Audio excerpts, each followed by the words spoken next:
Hey everyone, I need your attention for 1 minute. This is not one of those ads. This is something that has changed my entire life. If you've been listening to this podcast, you know that this is all about personal development as the foundation for everything good in your life. And this podcast is now sponsored by Growth Day, which is the world's first all-in-one personal development app. I mean, oh my gosh, can you imagine having everything all in one place that you need to create the life that you want? Now you can. So if you've been struggling with your motivation, your mood, your productivity, or your purpose, you have to check this out. Growth Day helps you consciously change your life and achieve your potential. It has all the self-improvement tools, motivational classes, and life coaching all in one place. So many of us want to improve our lives, but the question is how? Where do we start? What do we use? How do you get unstuck? How do you make self-improvement stick? Well, research shows how. It's when you consistently journal, track your habits, set goals, learn from empowering mentors, and challenge yourself that you'll be happier, healthier, and more successful. But let me ask you something. Where do you actually do all of your personal development work? I have to tell you that over 300,000 people use Growth Day for a reason. It works. It's the world's #1 software for self-improvement. Growth Day has an amazing mindset journal that I absolutely love, a habit tracker, and a goal-setting system. In fact, I bet if you went to my stories this week, you probably saw me using the journaling app and telling you to do it too, because it's the first time that journaling has ever actually stuck consistently in my life because of this app.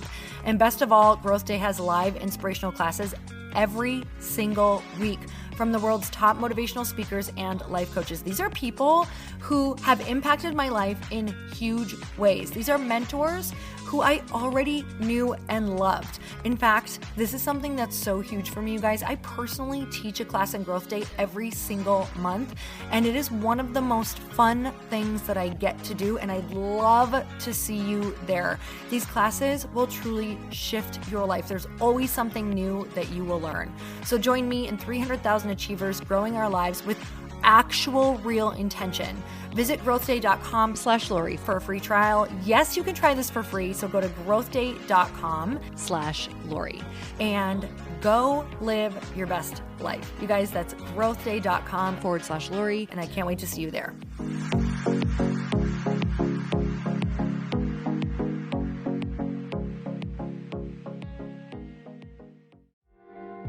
We have to start just letting it be okay to not be okay and to fail faster and to learn how to fail.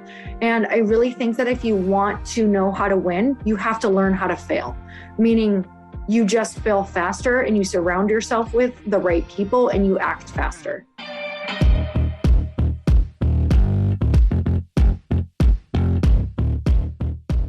Hey everyone, welcome back to the podcast. It's another episode of Behind the Scenes of Building a Business. And I'm sitting here with my incredible co-host, Lauren Kuhlman, who is also my chief of staff, my right hand, and the woman who essentially knows the ins and outs of everything Lite Pink. So Lauren, you have an incredible topic that you have also been thinking about along with me recently.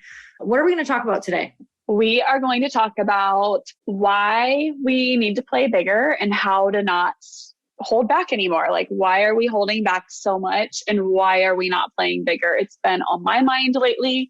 I've been hearing it in podcasts a little bit and I've just been like thinking really deeply also just because of other things in like personal life too that have happened that just make me think a lot bigger and more meaningful and thoughtful. So when I brought this up to you, you're like, oh my gosh, I was just thinking about all of this as well. So let's totally riff on this podcast and just start sharing what's been on our minds lately. Oh, so I love that.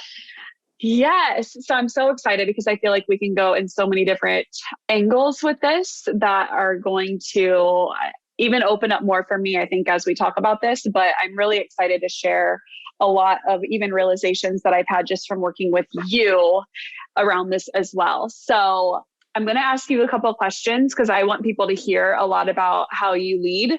But first, I want to ask, what has made you play bigger and not hold back?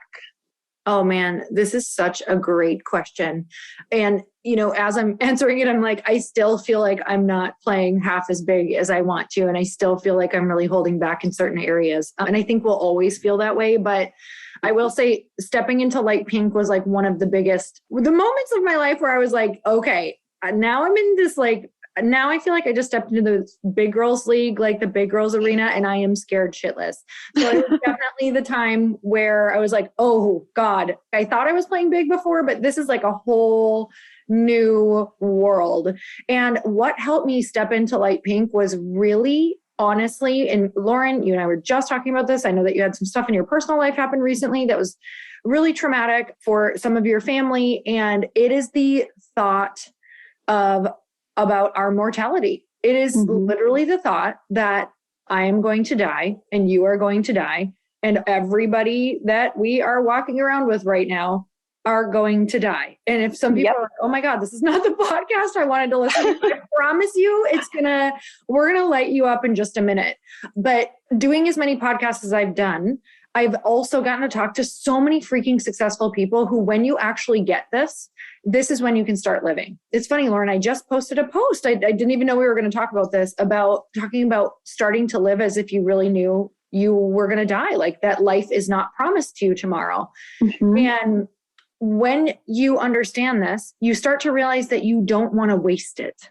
Like you literally don't want to waste what could have been. So this might seem crazy to people, but I actually allow myself to sit and think, like, if I wasn't promised tomorrow, like if I knew that I was leaving the planet tomorrow, what will I have regrets around? What seems so significant to me now, thinking that I'm going to live forever and have to like face all these people and worry about my reputation and all of that stuff. Like, what are these insignificant things that I worry about? Like, oh, well, I'm afraid to send that email because what will they think? Will they think that I'm, who does she think she is? Oh my God, she's so insignificant. And, she's asking for this big thing, or she wants to be a part of this, or I can't believe she asked me to dinner. Like, who cares? You're going to die. And the person that you sent the email to, who may or may not reject you, they're going to die too. So there you go. So if you're embarrassed, they're also going to die.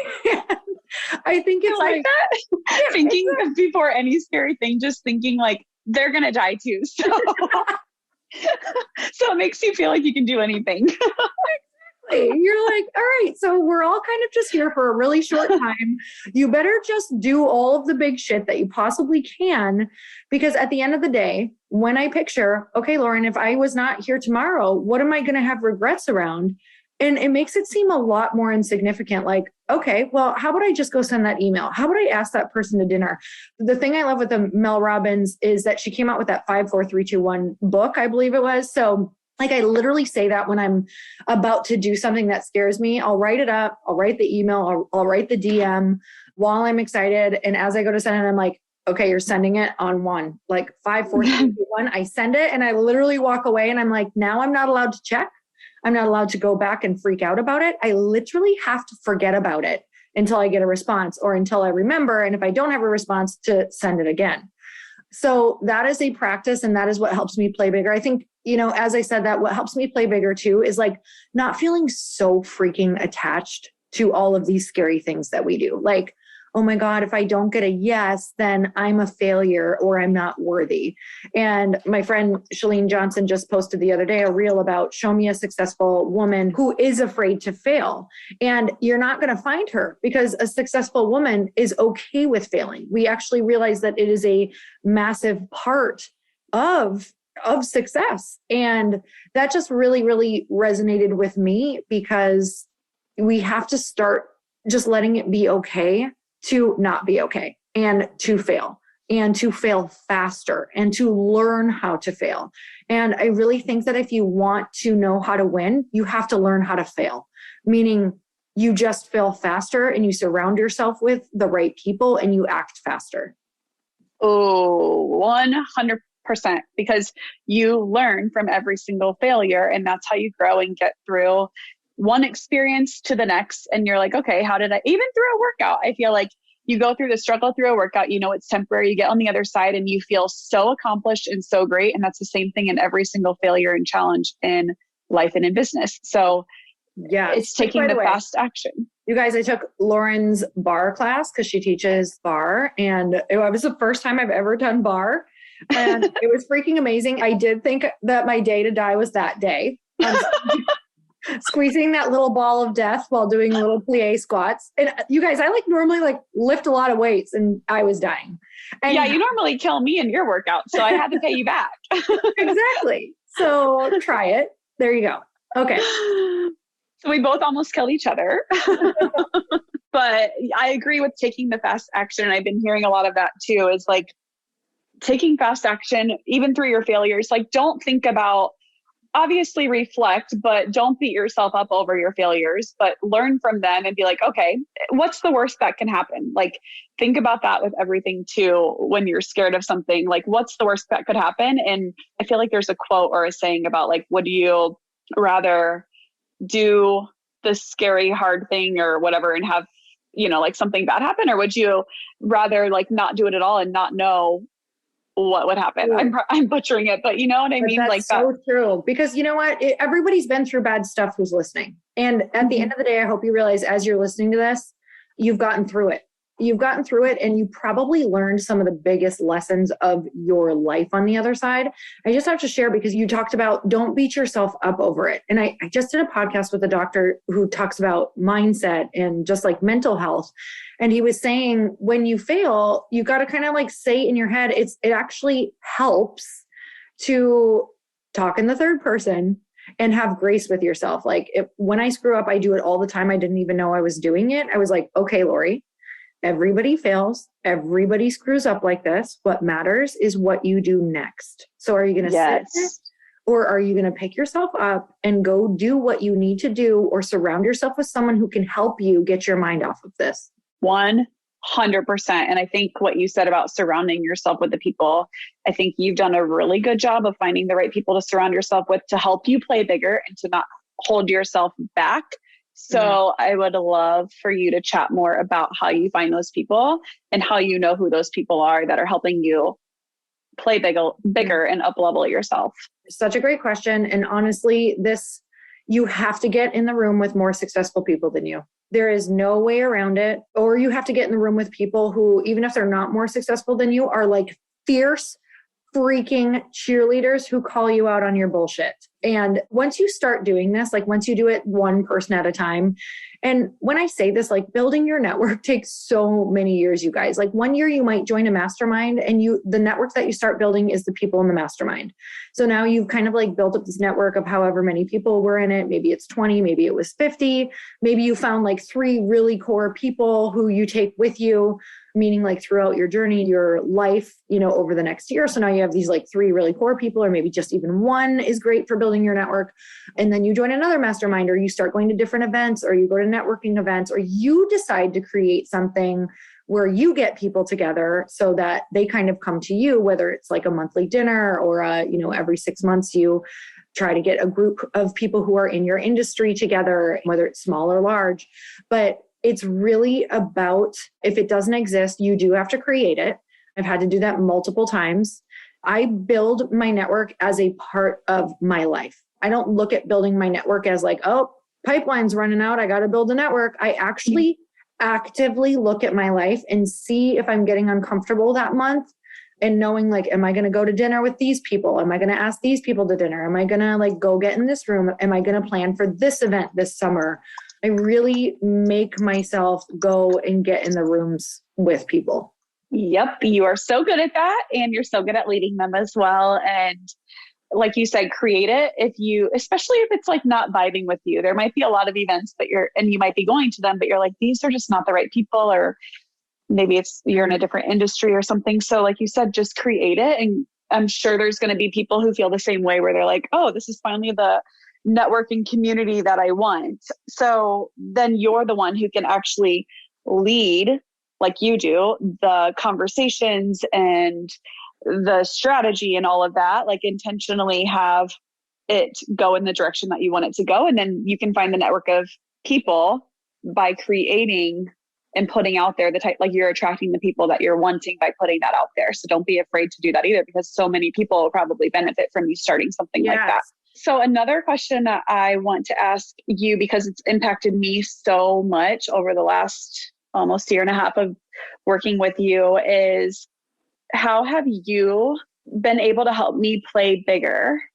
Because I feel like in any other job that I've had or in my life in general up to this point, I haven't felt able to play bigger, I guess is the word. And it's me holding myself back, but you've opened this amazing, beautiful door for me to have the confidence, and you want me to play bigger. Like I've never really had that before. So I want to know your magical ways of how you're able to do that.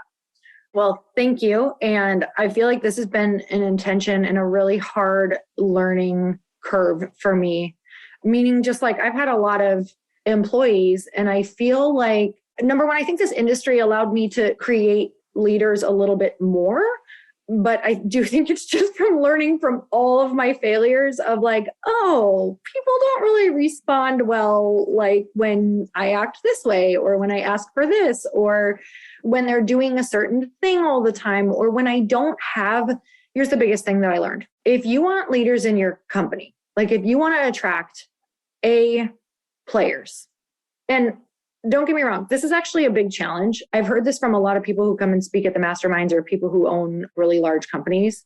They're like, not everyone on your team is an A player. You just try to get as many A players as you can, and just make sure that you don't have a B or C player in an A player position, because your company is going to be made up of A, B, and C players. And people are like, why would you ever do that? It's like, it's just going to be. And so I want, in certain positions and in the position you're in, I want a leader. Like I want an A player. I want someone who can really like eventually lead a team as well. And so I know what A players need, because I'm an A player. I'm a leader. And I know that an A player needs growth. I know an A player needs to evolve. I know an A player needs to feel seen. I know that an A player needs to feel ownership. And I know that an A player like needs to feel like their opinions matter and that their opinions also get used. And so knowing that, how can I show up for you in a way that lets you know that I want to see you be able to thrive? Like I actually want your opinions, and I want to really take them into consideration. And how do I, when I don't want to take an idea that you have, even if you think it's really good, how do I make sure that you don't feel shot down so you're not afraid next time to share an idea with me?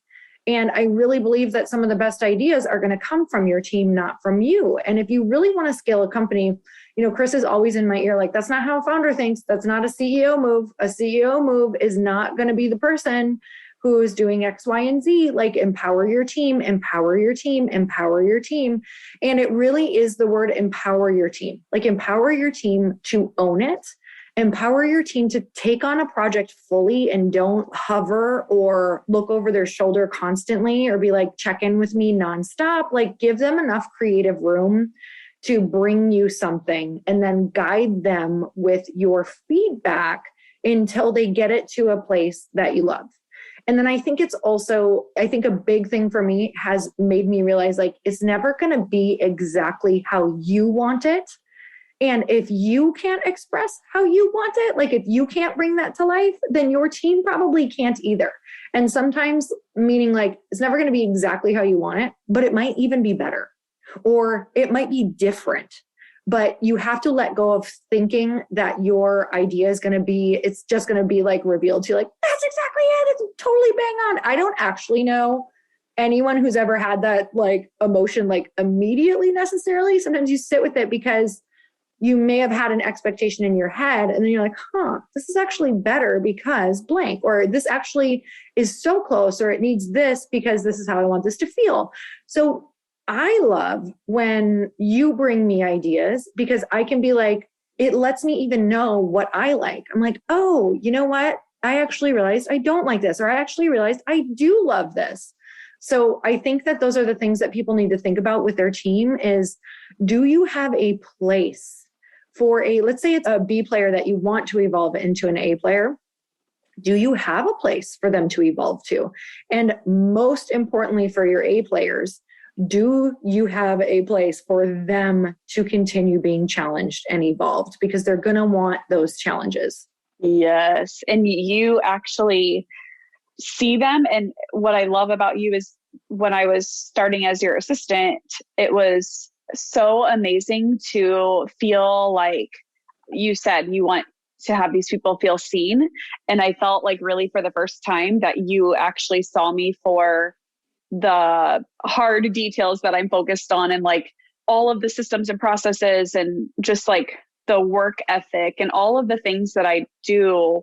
You brought them to life and like brought them up to me and just acknowledged them. And we're like, wow, you're so talented and you're so gifted. Like, do you know how amazing you are at all this stuff? And I'm like, well, even in certain ways, I was like, well, this is just what I do. But I also know there's certain things about me that I'm like, yeah, like I know I'm good at this stuff. But there were certain things where you're like, oh, you're really good at this too. And I'm like, oh, I've been doing this for so long, or like my whole life is just ingrained in me that I just thought everybody else was like that.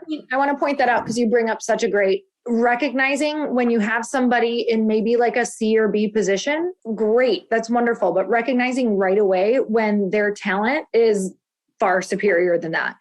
And putting them into like challenge them right away with some other projects. So that's what we started doing because it didn't take me long to know where I wanted to put you. I didn't necessarily have a title yet, but I knew where I wanted you to be because I was like, wait a minute, I'm giving this girl all of these projects that I thought would take a lot longer.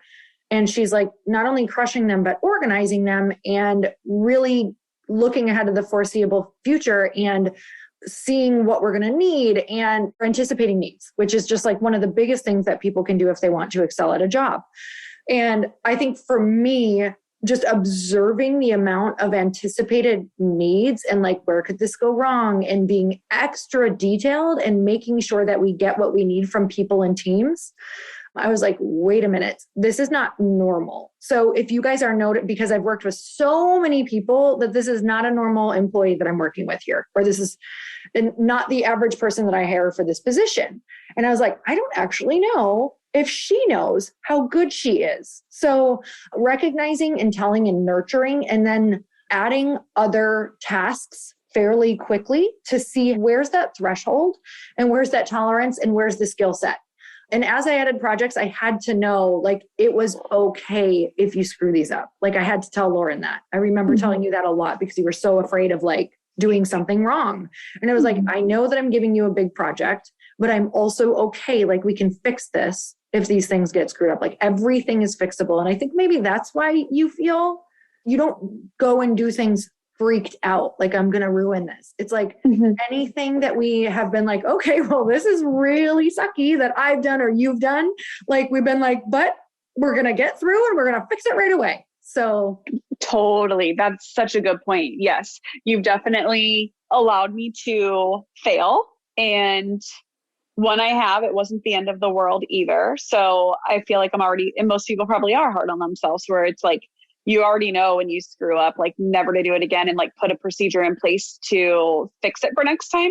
So that, again, that's part of like failing, but playing bigger. So like, you've called me up to play bigger, but there are times that I fail and forget to do something, but then that's where I grow and have a new system in place that makes me better for all the other things to come in that are bigger for Lite Pink that I can actually handle and manage, because I failed in the past and acted fast.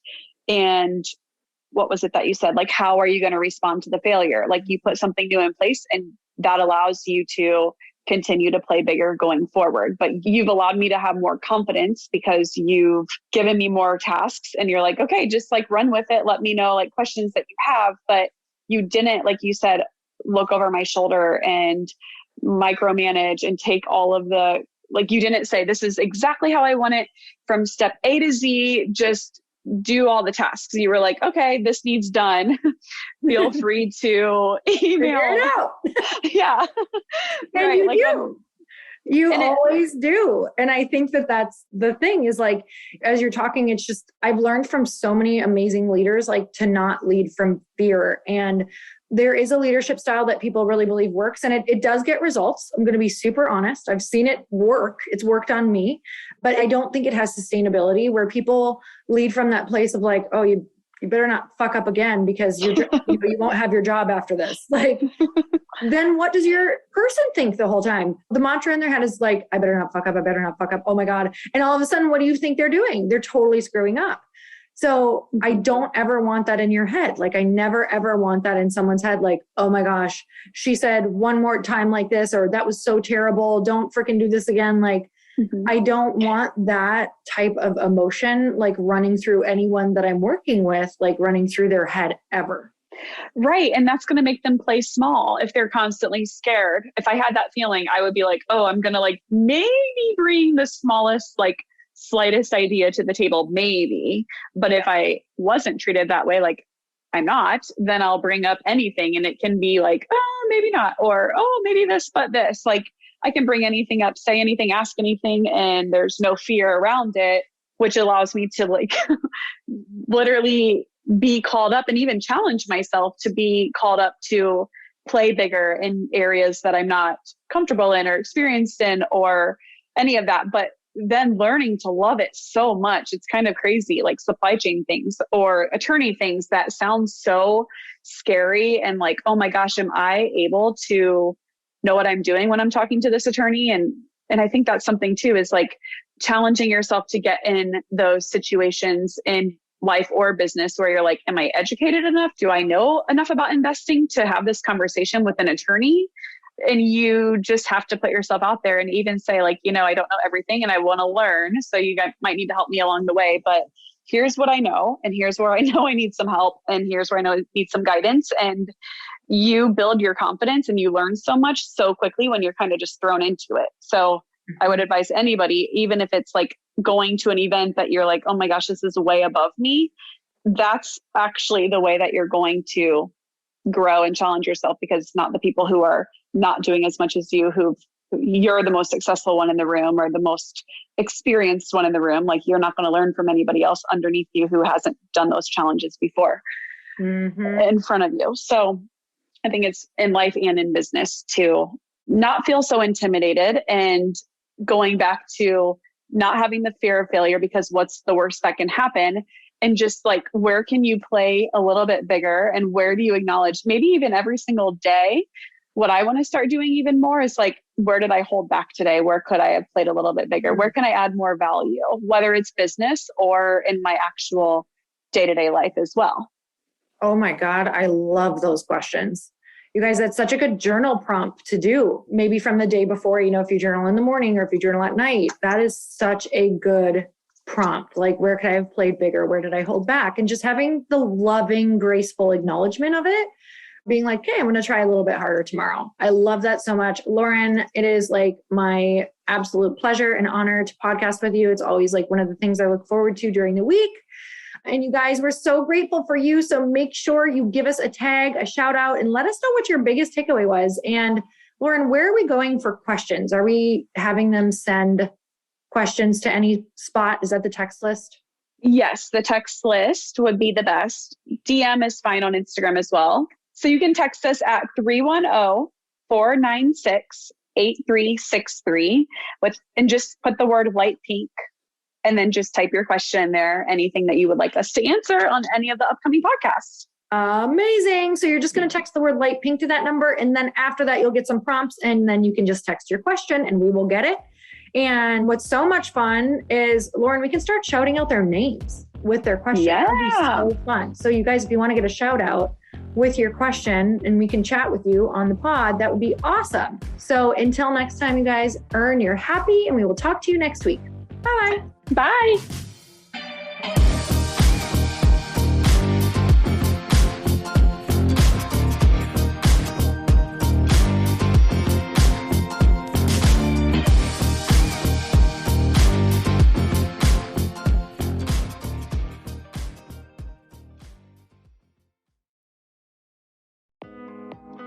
Hey, thanks for listening to the podcast. And I want to make sure that you have my phone number, and I'm not kidding.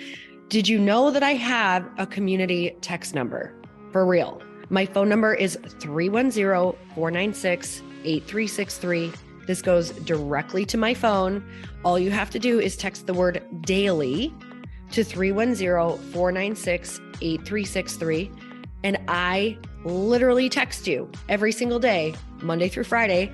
I actually just got done 30 seconds ago texting a bunch of people back, and I talk to you all of the time. You guys, people always ask me how I got my community text number and how it works. Well, all you have to do is you can just go to community.com and get your own. Community makes it easy to get a phone number that you can use to build your audience using text. People just text you at your number and they're added to your group. Then you can text them out audios, video links, anything you want. You guys, I text out happy birthday videos.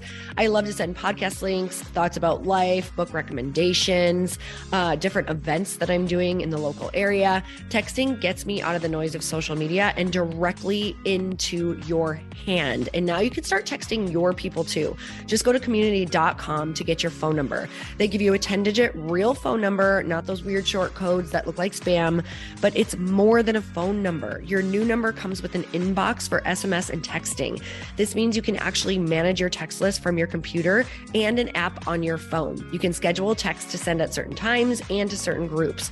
You can even set up auto replies or let your assistant or customer service team answer your text messages via Community's awesome dashboard. Just go to community.com and ask for a free demo. They'll show you how it works and get you your number. It's time to start texting your audience versus just posting on social media. Everyone uses Community for that. So go check them out at community.com. I can tell you it's not just great for communicating with my audience, but Chris and I use Community and our texts to also sell out our launches. I'm telling you, you get such an incredible response because you really are creating a true, deep sense of community. And it's so intimate. It's freaking amazing. Go check it out at community.com.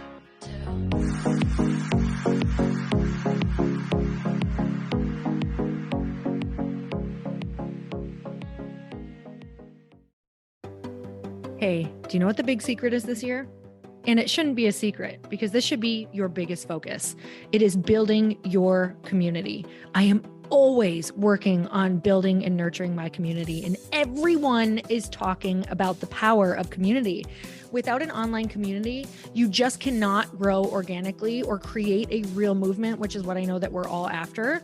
And you can build trust or monetize your audience. When you get community right, not only does your audience grow faster, but so do your sales.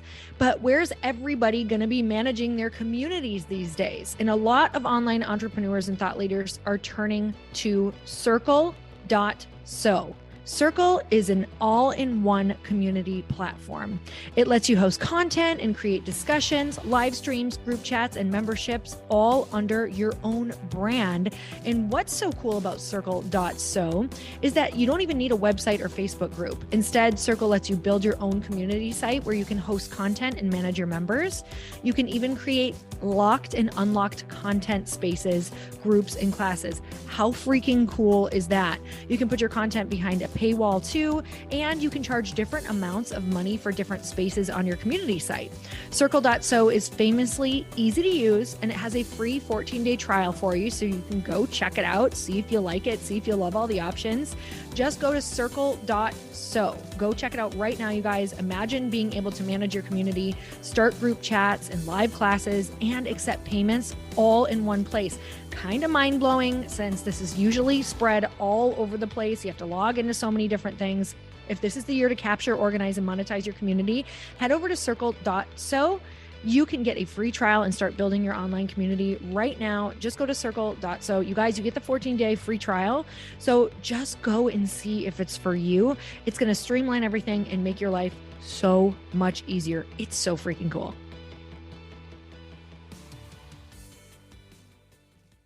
Want to know a huge secret to my success? Okay, not only my success, but just about every single person that I have interviewed on this podcast who is successful has this in common. You guys, they love to journal. They capture their life lessons and what they're grateful for. But a lot of people don't keep this up consistently. And most people do know that the research shows that journaling deepens your gratitude and increases self-awareness. But did you also know that journaling decreases stress and helps you achieve your goals faster? In fact, journaling is a huge differentiator between average performers at work and high-performing people. It leads to longer-term clarity, confidence, and success. So why don't more people journal? Why didn't I journal consistently? Honestly, they don't like staring at a blank page. It's hard to carry a book around with you or a notepad, and they just don't even know what to write about, or they just forget. That's why I know that you're going to love Growth Day. It's the world's #1 system for self-improvement, and it's like all-in-one personal development in an app. And it has an awesome digital journal, and people love it. Growth Day's digital journal has hundreds of research-backed writing prompts for self-reflection, positive mindset, confidence building, and success. I use them all the time, and it makes me think in ways that I typically don't, and it makes me ask myself better questions, which we all know gets better results in our life. It even has prompts that help you develop a daily, weekly, or monthly habit of reflecting on your life and identifying areas to grow.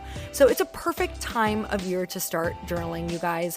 When you sign up at Growth Day, you also get systems for habit tracking, goal setting, and scoring, and improving every area of your life. Best of all, I get to teach there too, you guys. I'm so excited. I hope that I get to see you. I teach live in Growth Day every single month with a new topic just for you. So join me there. Start your free trial at growthday.com/Lori.